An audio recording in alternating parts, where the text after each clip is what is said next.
Every budget has a context, and every budget must have a purpose. The context is decided by the world's economy, by the state of India's economy, by unexpected events and developments, by anticipated events, and a number of other things. In fact, the context is usually objective.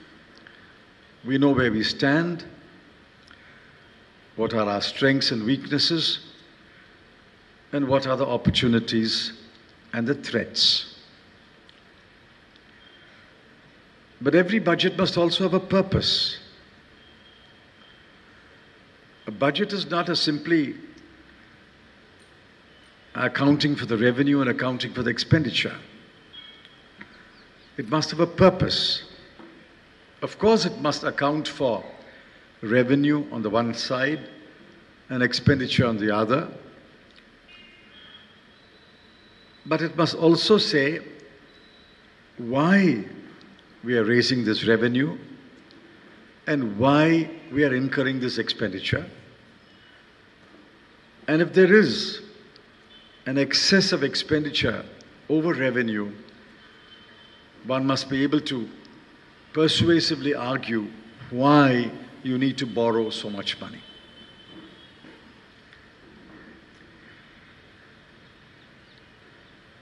Unfortunately, Union Budget 2018-19 has ignored the context in which the budget is being presented. Even more unfortunately, Union Budget 2018-19, it appears, has no purpose at all, except perhaps to win an election in the next 12 to 15 months. Why do I say this? Firstly, let's look at the context. The world economy is growing at a pleasantly surprising brisk pace. It is expected to grow in 2018 by perhaps 3.7 or 3.8%, and in 2019, maybe at even 3.9%. So this is a robust growth period for the world economy. In fact, the world economy recovered about a year and a half ago, and from the beginning of 2016 or the middle of 2016, the world economy is back to its robust growth path.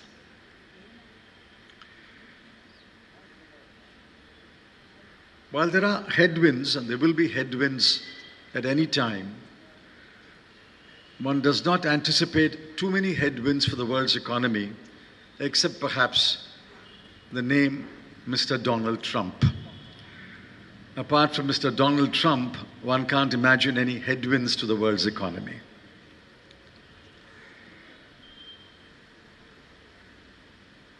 Many small countries are growing at a brisker pace. Many developed economies are growing at a comfortable rate. And many large economies are growing at a very satisfactory rate, including China, which is 5 times our GDP, yet growing at about 6.5%. The context in India, of course, is slightly different.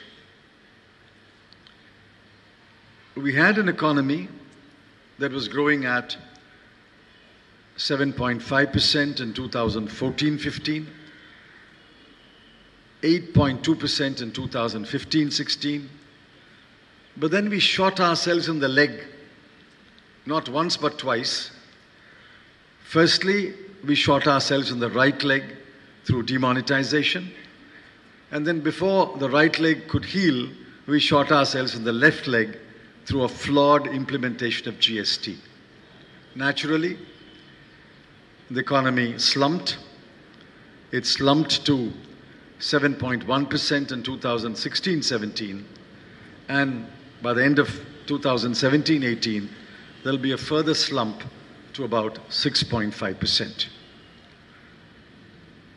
It's a disheartening, disappointing slump, but yet, even after the slump, India's economy will be growing by 6.5%. So the context is not an unfavorable context. Both the external economy and the internal economy, the context seems quite favorable, unless, of course, having shot ourselves in the right leg once and having shot ourselves in the left leg once, we now decide to shoot ourselves in the head. I sincerely hope that they will not shoot ourselves in the head.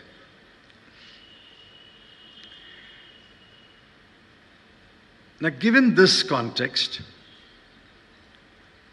and given the reasons why we find ourselves where we find ourselves, what should have been the purpose of this budget?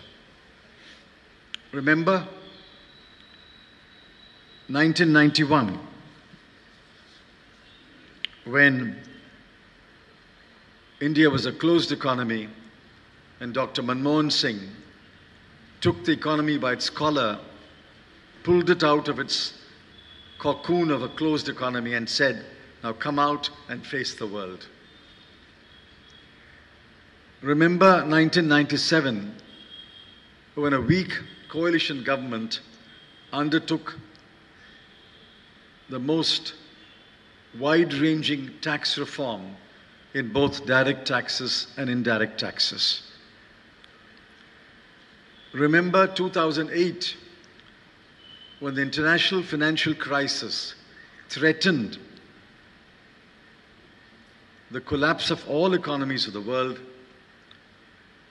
India, among a few handful of economies, survived that completely unexpected disaster and stood firm and continued to stand firm on its legs.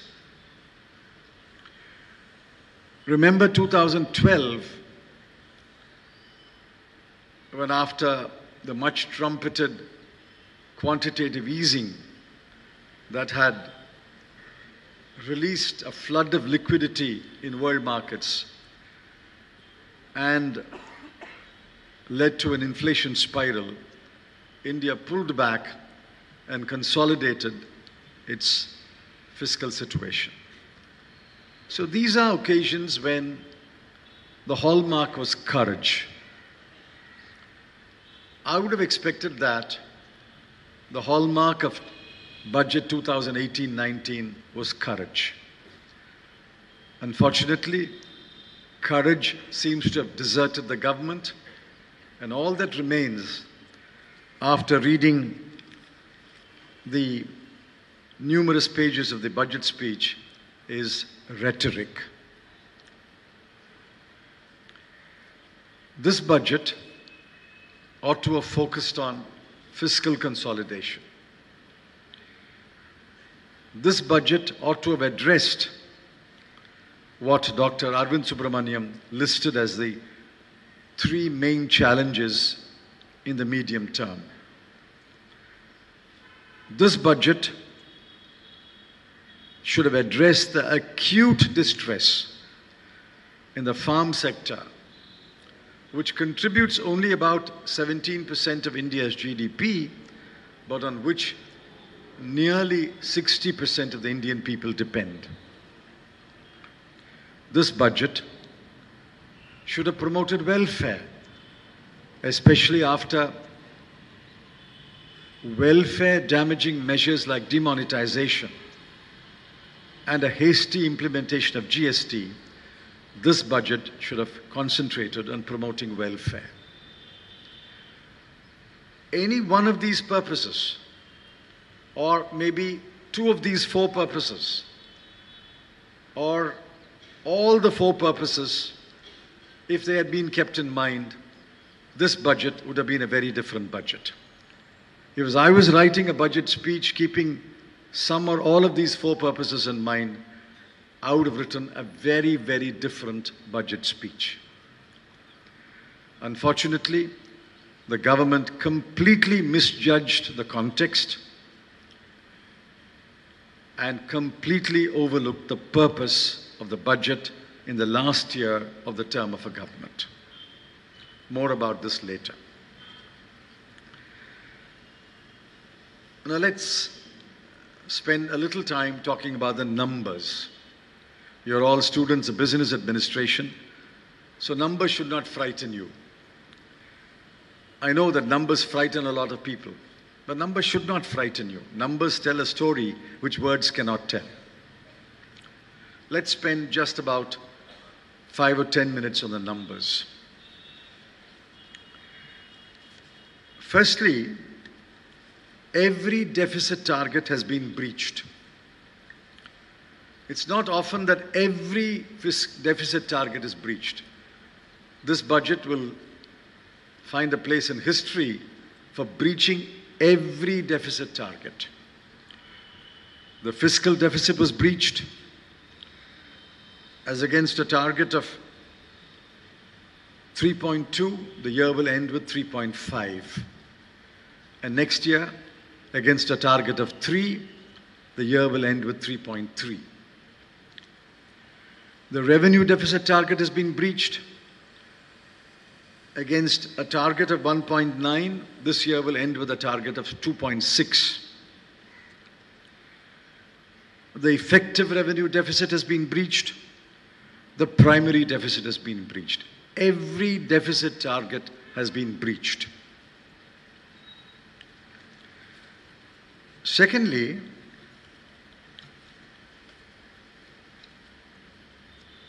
there is a disquieting liberty has been taken with the kind of expenditure that we will make. By breaching the fiscal deficit by 0.3%, government will borrow an additional 48,000 crore rupees. You must add to this number 37,000 crore rupees, which the government should have borrowed, but it asked its proxy, the ONGC, to borrow in return for government's shares in HPCL. In fact, it is proxy borrowing on behalf of the government. Therefore, the additional borrowing of the government is 85,000 crore.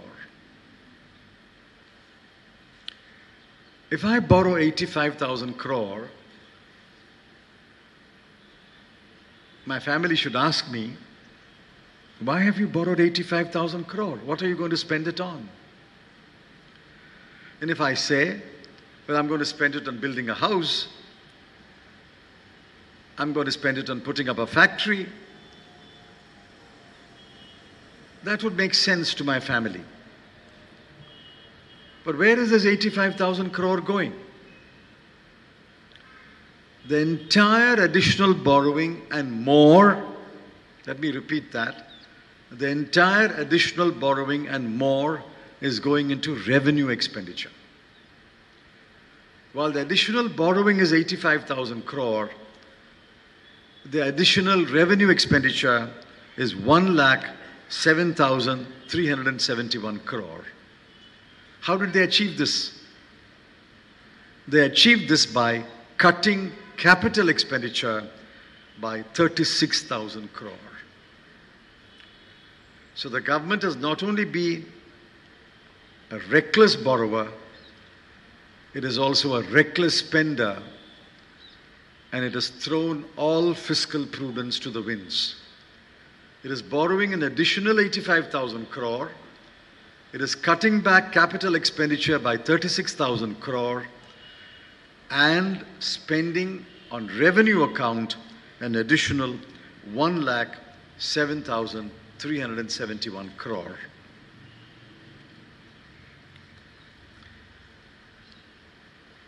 Just to complete the numbers, This year's customs duty estimate was 2,45,000 crore. But by the end of March, government says we will collect only 1,35,242 crore. I have not come across a year when there is such a drastic difference between budget estimate and revised estimate.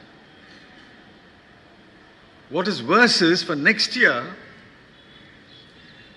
not even 1,35,000 crore will be collected. Next year, the customs target is 1,12,500 crore. Obviously, there is something happening which the government is not willing to share with us.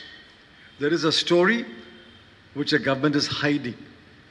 And this is after across-the-board customs duty increases which the finance minister has announced and imposing a surcharge on all imports.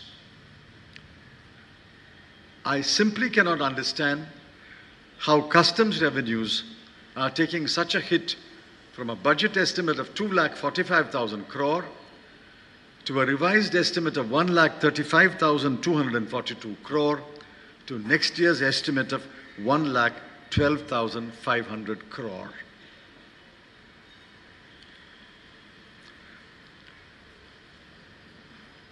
These are the numbers which you must keep in mind.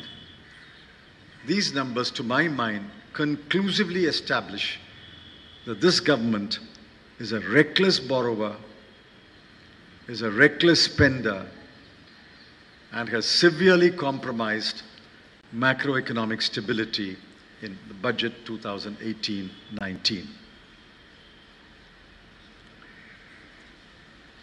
There's another set of numbers you must note. Inflation is a cruel tax. Why is it cruel? Because inflation is a tax that falls equally on the rich and the poor. Some taxes fall largely on the rich but spare the poor. Some taxes fall on the rich and the poor, but concessions are given to the poor through exemptions, through rebates. But inflation is a cruel levy that falls both on the rich and the poor. It's like Cyclone Oki. If a cyclone hits a city, it will hit the rich and the poor. But the rich are better insulated because they live in pakka houses. The poor are less insulated because they live in slums, live in kacha houses. Since inflation is a tax that falls equally on the rich and the poor, the rich are better placed to bear the tax because they are rich. The poor are less well placed to bear the tax because they are poor. In December 2017, the last month for which we have numbers, WPI stood at 3.6% and CPI stood at 5.2%. So the question will arise, and I asked this question in Parliament, what are the estimates of average WPI and average CPI for the whole year, and what is your forecast for the next year? There was no answer from the government either in the Lok Sabha day before yesterday or in the Rajya Sabha yesterday. But fortunately, the Governor Reserve Bank 3 days ago has provided the answer. The Governor has said that going forward in the period April 2018 to December 2018, inflation is expected to rise to 5.6%. So the next year is going to be an inflationary year. Now for 2017-18, government has assumed that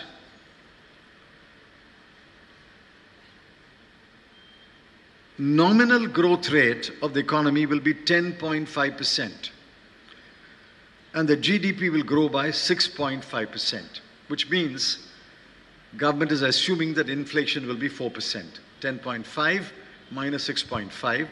Roughly, inflation will be 4%. For next year, government is assuming nominal growth rate will be 11.5%.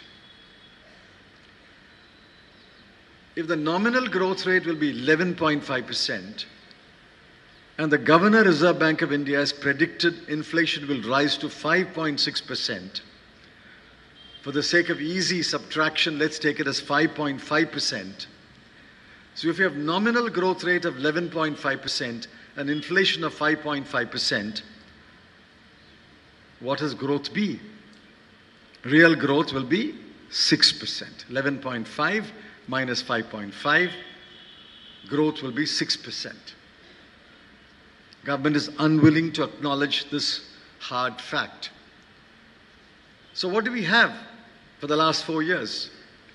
We touched a peak of 8.2% in 2015-16.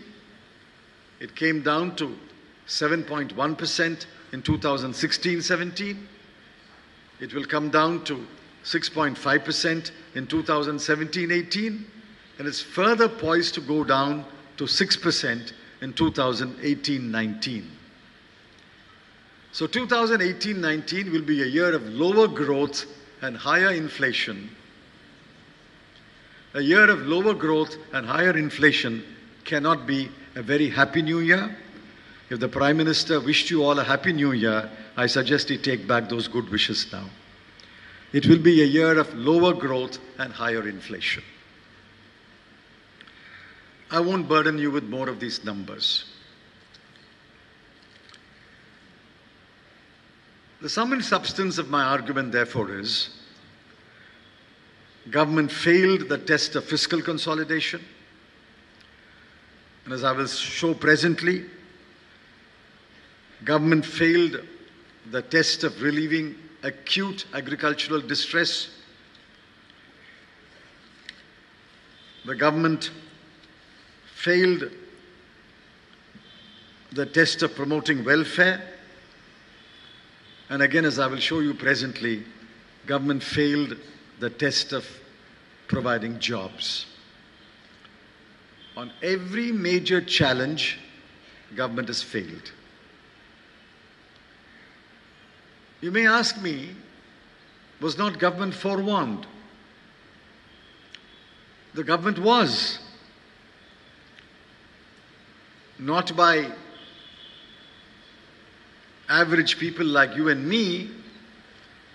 The government was forewarned by no less a person than the Chief Economic Advisor, Dr. Arvind Subramanian. Every year, just before the budget is presented, the Chief Economic Advisor presents the economic survey. It's a well-researched document, well-argued document, and is relied upon by every analyst in the world in order to analyze the state of the Indian economy. It's the most authentic document, a time-honored document produced by the Government of India every year. What did Dr. Arvind Subramanian say? I will call him the good doctor. He's a good doctor. The government hired him in 2014 and did not fire him as they fired two other people. So the government must believe in Dr. Arvind Subramanian. What did the good doctor say? The good doctor said, after nearly 4 years in office, the government has failed to address the challenges in education, employment, and agriculture. In education, Dr. Subramanian includes health, but he calls it education. So after 4 years in office, government has failed to address the challenges of education and health, employment, and agriculture. And let me quote a short passage on each one of them. On education, I quote, "The issue that needs re-emphasizing is education, looking at the looming technological headwinds and the risk of there being a stall in India's convergence process, the education challenge cannot be addressed soon enough given India's learning outcomes. Education, including health, is a big challenge. On agriculture, the economic survey says the level of real agricultural GDP and real agricultural revenues has remained constant.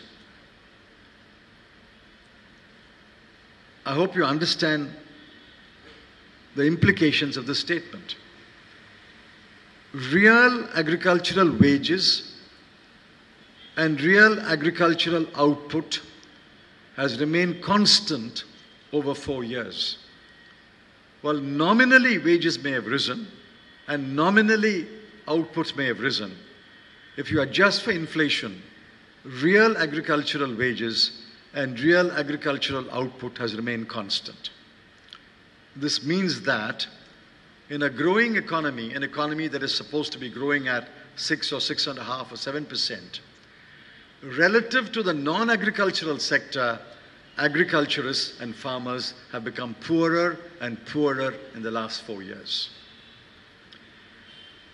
If this real income remains constant, if this real output remains constant, yet the size of the pie has increased by 6 or 7%, somebody else has become richer, and relative to that person, this person has become poorer and poorer. Unemployment, the survey says, providing India's burgeoning labor force with good, high productivity jobs will remain a pressing medium-term challenge. So the economic survey, authored by the good doctor, says, after 4 years, the government faces the challenge of education and health, challenge of agriculture, and challenge of employment. I want to ask, as an average citizen of this country, I want to ask the Prime Minister, his ministers, the Finance Minister, if after 4 years in office, there is no improvement in education or health or agriculture or employment, what the heck have you been doing in the last 4 years? Why are you remaining in office? For 4 years, at the end of 4 years, the report card says you have failed in physics, you have failed in biology, you have failed in chemistry, and you want to be a doctor. If you have failed in education and health, if you have failed in agriculture, if you have failed in employment, why are you in government? Now, taking this warning, government should have followed a course of treatment prescribed by the doctor. Unfortunately, while we have a good doctor, we have a terrible patient. The patient simply refuses to admit he is ill. The truth is, the patient is very, very ill. The patient may not be terminally ill, but the patient is very, very ill. The doctor has laid out the diagnosis. The doctor has also prescribed a course of treatment, but the patient says, I'm perfectly all right. I don't need your treatment. I will continue to indulge in my wasteful ways, in my libertarian ways as I've been in the past, and I don't care. I will be all right. That's the kind of situation we have.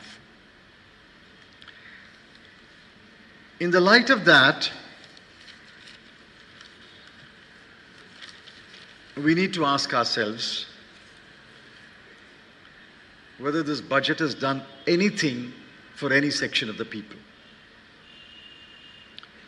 It is clear to me that this budget, having failed the test of fiscal consolidation, having failed the test of promoting welfare, having failed the test of relieving agricultural distress and having failed the test of promoting employment, this budget, taken together, taken as a whole, has failed the people of India.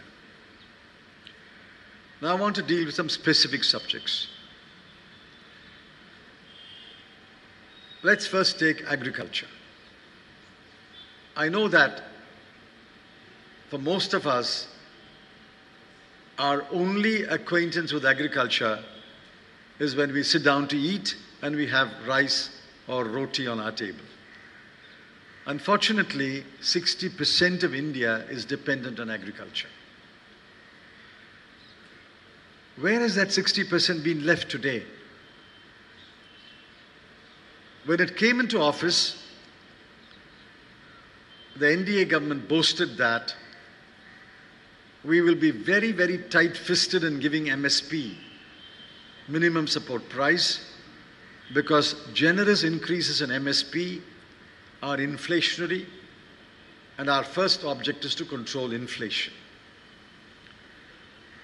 This is a very short-sighted, in fact, cynical, I would go to the extent of saying, criminal neglect of agriculture. There is no trade-off between MSP and inflation. MSP will be slightly inflationary, but MSP is an absolute necessity. Price is the best signal for the farmer. Any other signal is a weak signal. Price is the best signal. You sow paddy, you will get so much. You grow sugarcane, you will get so much. You cultivate soya bean, you will get so much. That is the best signal to the farmer to go to the field and start ploughing. Under the UPA government, between 2004 and 2014, in 10 years, we doubled MSP. If MSP was 300 rupees, 10 years later it was 600 rupees.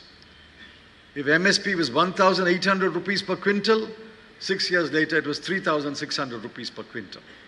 We doubled MSP because we realized that MSP is the best signal to the farmer, and that is the only way in which farmers in this country can be encouraged to remain in farming, remain in agriculture.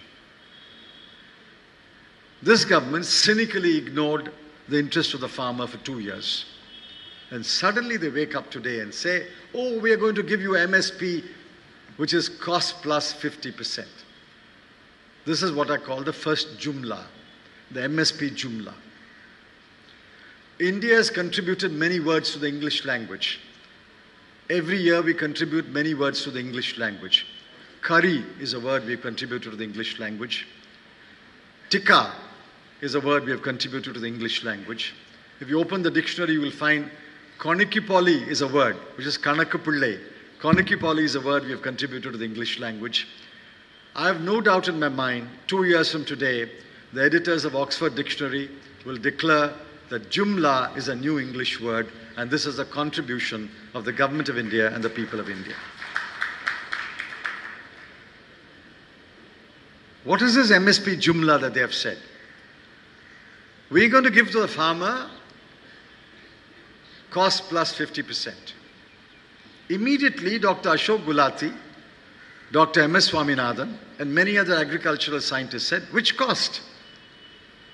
For the farmer, there are 3 costs. One is A2. A2 is input cost.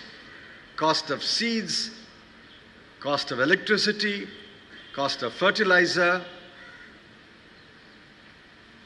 cost of hired labor. These are input costs. Are you going to give input cost plus 50%? The second cost is A2 plus family labor, FL. Because in most farms, the family works, and that is not costed. You have to really cost that labor. Labor is not free. So the next cost is A2 plus FL. Are you going to give 50% over A2 plus FL. There is a third cost called C2 cost that includes notional rent for land and notional interest for the capital employed. Are you going to give C2 plus 50%? The budget speech was silent.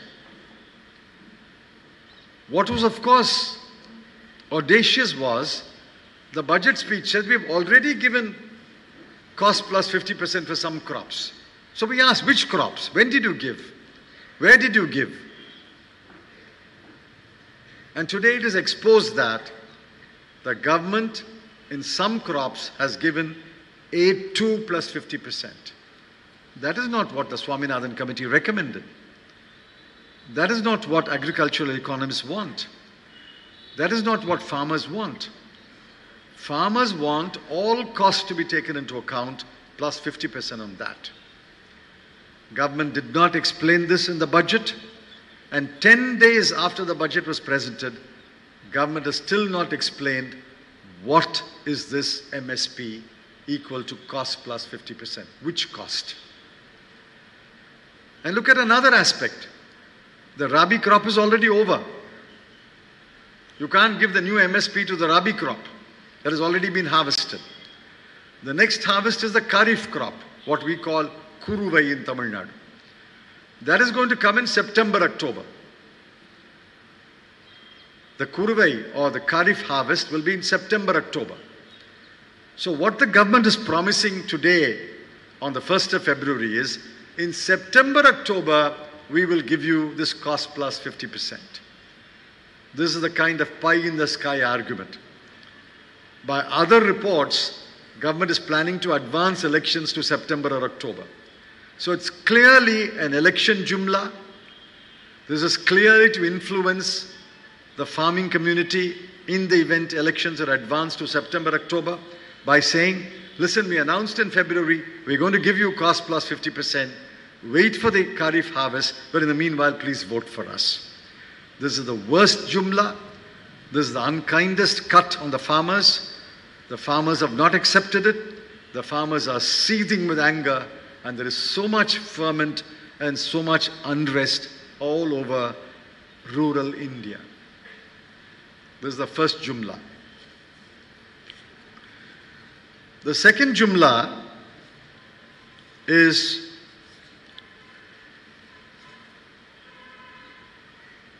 the jobs jumla.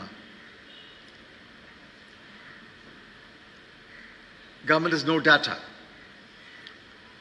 The Labour Service Bureau puts out some data. The Centre for Monitoring Indian Economy puts out data. According to that data, very, very few jobs were created in the last 2 years or 2.5 years. This morning's newspaper reported that in Madhya Pradesh, for 738 peon jobs, there were 3 lakh applications. 3 lakh applications for 738 peon jobs. The paper also reported that, going by the accounts of employment exchanges, if 100 people are registered in an employment exchange, only 2 people get jobs in a year. The placement rate of employment exchanges in India is 2%. We know that jobs are not being created. Why do I say that? Jobs are created by the small and medium sector. Jobs are not created by the large sector. It is a rule of thumb that in a large project, if you invest 1 crore rupees, it will create 1 job. That's a rule of thumb. 1,000 crore rupees steel project will generate directly and indirectly 1,000 jobs. But the same 1,000 crore invested in hundreds of small and medium enterprises will generate many, many more jobs. 90% of all jobs in this country are in the SME sector. If you take the EPFO registration, 90% of all registered employees get a salary of less than 15,000 rupees. 15,000 is average. It is a small and medium sector which generates jobs. But that sector was devastated by demonetization. Hundreds of units closed down. Hundreds of other units cut back production and retrenched their workers. And before they could recover from the blow of demonetization, they had GST imposed upon them, and the flawed GST damaged them even further. So jobs are not being created. The government today says, we have created 70 lakh jobs in the current year. We were all completely taken aback. How did India, the formal economy, create 70 lakh jobs? We have never done that before. The finance minister says, I'm relying upon a private research paper by two private academics who had, obviously, privileged access to some EPFO data. So we asked him, why were the two academics given privileged data, privileged access? Why was the data not put in the public domain? Why have you not given the data to us? Why have you not given the data to other think tanks? There's no answer. And according to this private research paper by two private academics who have got privileged access to some unpublished data, 70 lakh jobs in the formal sector will be created or have been created in 2017-18. So we went back and looked at published data. We have data today about the number of contributing registered EPFO members. Contributing registered EPFO members. And what did we find? In 2014-15, when the economy grew by 7.5%, 23 lakh more contributing members came on the rolls of EPFO. So 23 lakh jobs, according to the government, was quote-unquote created. By government's argument, not my argument. When the economy was growing at 7.5%, 23 lakh new jobs were created. Government is counting every new contributor as a new job. In 2015-16, when the economy grew at 8.2%, the number increased by 27 lakhs. In 2016-17, when the economy slumped to 7.1%, according to this data, the number increased by 75 lakhs. When the economy slumped from 8.2 to 7.1, the number of jobs, quote-unquote, created is 75 lakhs. And in the current year, 2017-18, when the economy has suffered a further slump to 6.5%, government claims we have created another 70 lakh jobs. We don't need a PC Sarkar anymore. We can be quite happy with Modi Sarkar. How are these jobs created? The economy is going down, but jobs are created. So I told my fellow parliament members, there's a simple economic sutra. Let the economy go down to 5%, 100 lakh jobs will be created. Let it go down to 4%, 125 lakh jobs will be created. Let it go down to 3%, 150 lakh jobs will be created. Once we perfect this model, we can sell this model to the whole world. Don't bother about growth. Let growth go down and down and down. Jobs will be created. It will go up and up and up. This is the second jumla. The ILO definition of a job is, it must be regular, it must be certain, and it must be reasonably secure. Regularity. A professor comes to LIBA, he knows that the job is there. He comes here, he comes as a professor, goes back home as a professor. Next morning he comes as a professor. The job is there. It's a regular job. It is certain. It is not casual employment. It is not temporary employment. It is not sporadic employment. It is certain. The job is there. And it is reasonably secure. Reasonably secure, subject to disciplinary rules. It is reasonably secure. That is a job. Their definition of jobs, of course, is frying pakodas. Selling pakodas is a job. I didn't say that. The Prime Minister said it. So I recommended to the Finance Minister day before yesterday in Parliament, please recommend to the ILO to amend its definition to say frying pakodas and selling is also a job. I don't know if you have seen a little television clip on one of the channels, which I think is now become a meme in social media.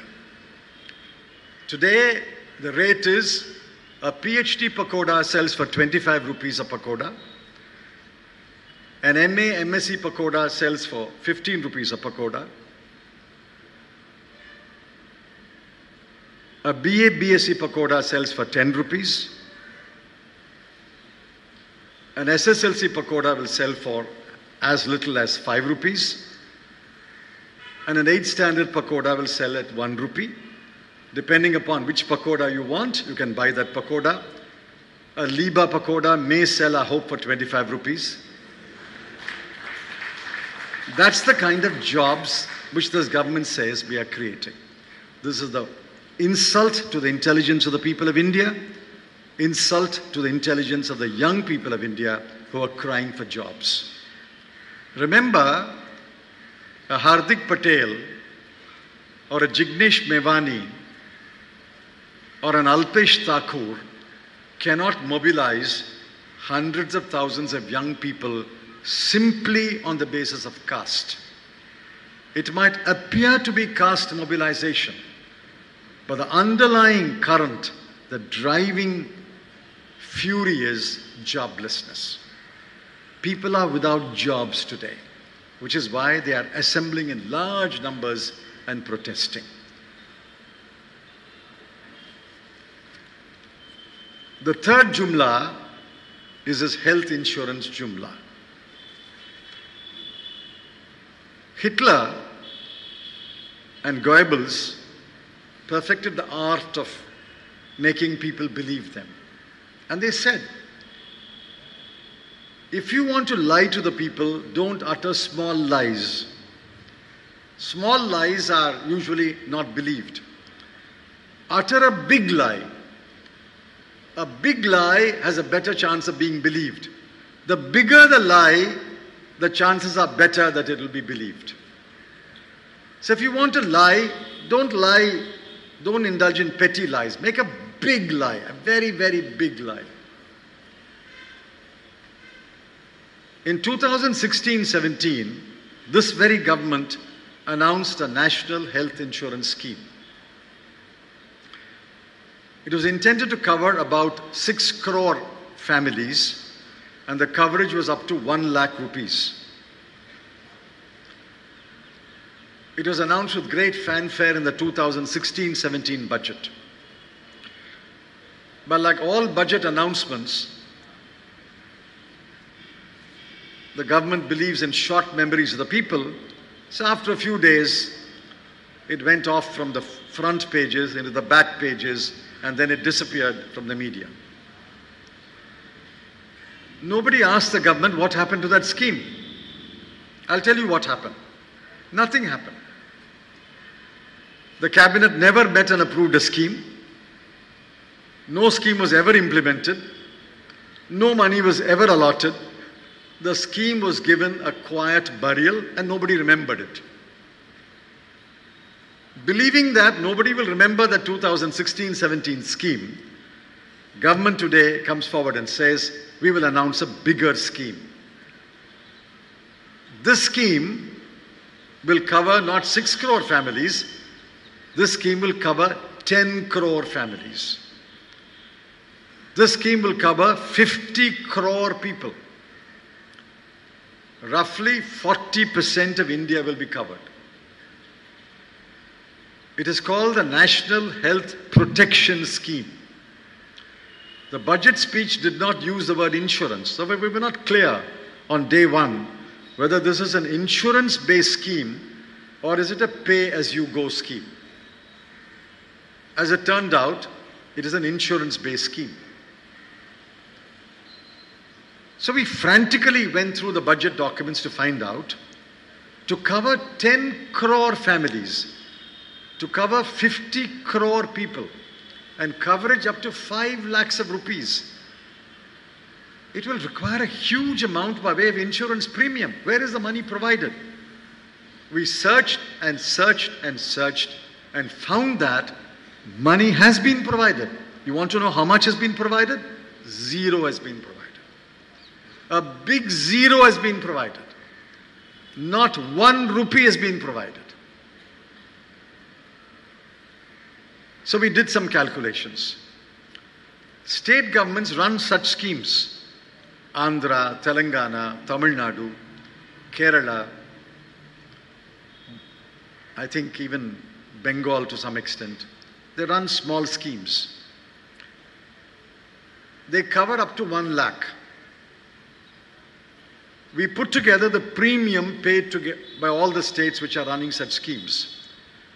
The total number comes to 1 lakh crore rupees a year.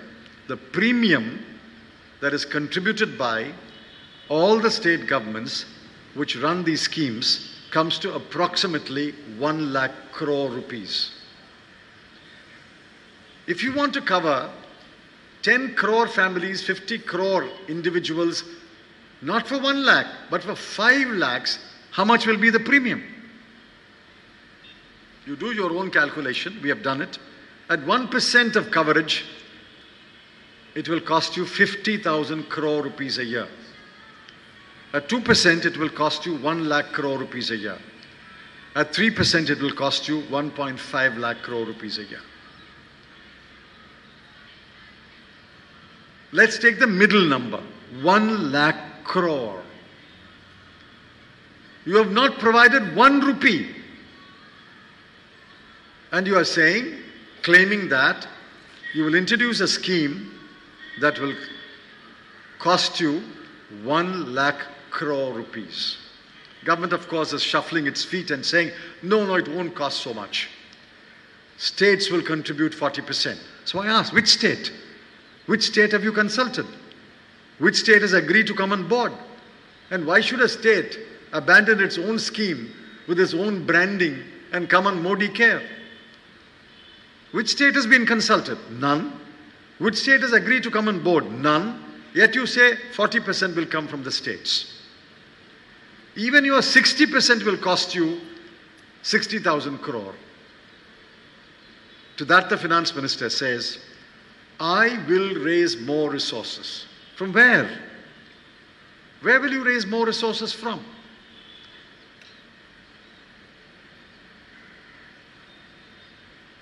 You've imposed every kind of tax possible. You've increased customs duties. You've imposed long-term capital gains. You have maintained STT. You have maintained corporate tax for the bigger corporates. You have maintained individual and household tax rates. You have imposed the long-term capital gains.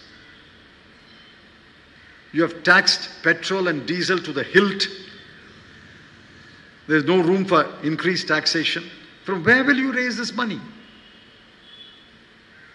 It's absolutely clear to us that this scheme is the biggest jumla of this government. This scheme will not see the light of the day. If it does, it will come in some kind of a rudimentary form. Most diseases, most procedures will be excluded. It will be made so difficult for somebody in a village in Bihar to access this scheme that he won't even try to access this scheme. So 90% of the people won't even make an attempt to take the benefit of the scheme, and they will announce a scheme and pay a small premium to insurance companies and say, we have announced the scheme. World over, insurance-driven health insurance is considered as beneficial to the insurance company, not to the patient. America follows the insurance-based model. England, Europe follow the public health care model. I'm not entering into a debate which model is better, but having announced an insurance-based model, not providing 1 rupee and not outlining the contours of the scheme in your budget speech, I think this is the biggest jumla of this budget. This government has not promoted welfare either. What is the expenditure on health? In 2017-18, the government will spend 53,198 crore.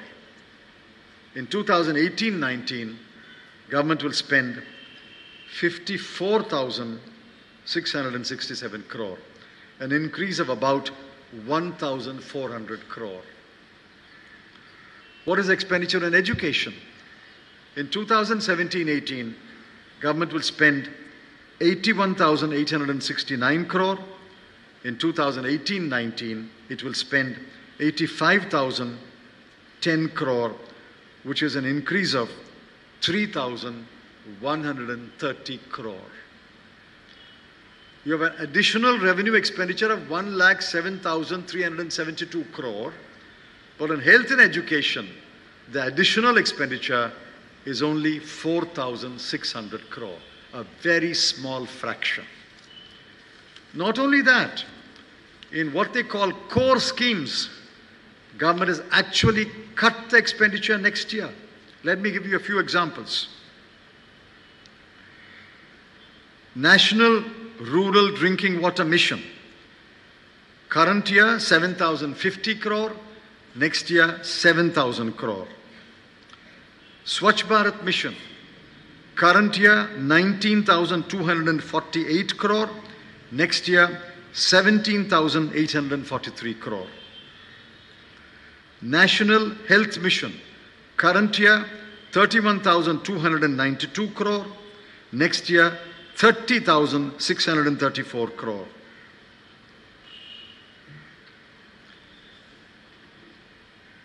Price Stabilization Fund. Current year, 3,500 crore. Next year, 1,500 crore. Deen Dayal Upadhyaya Gram Jyoti Yojana, rural electrification. Current year, 5,400 crore. Next year, 3,800 crore. There are many examples. In Maganrega, for example, the expenditure this year and next year is exactly the same. They're not even providing for inflation increase. For midday meal scheme is exactly the same. They're not providing for any inflation-based increase. So in every which way, failing fiscal consolidation, failing creation of employment, failing to relieve agricultural distress, failing to provide for jobs, failing to promote welfare, this budget has ignored the prescription and the course of treatment of its own doctor. The patient has been a terrible patient. And as far as we are concerned, this government has turned out to be a thoroughly incompetent government in managing the economy. In times of crisis, we need competent managers. In 1991 and in subsequent years, which I referred to in the opening part of my speech, we had competent managers of the economy. Today, we have the most incompetent set of managers managing the economy. In the last year of its 5-year term, the country has been brought down to 8.2, 7.1, 6.5, and perhaps 6 or 6.5 next year. Inflation will rise, fiscal deficit will widen, macroeconomic stability has been compromised, distress in the farm sector continues, young men and women will be without jobs, private investment is falling, it has fallen by 6% of GDP, credit is sluggish, exports are well below the high mark of $300 billion reached 4 years ago.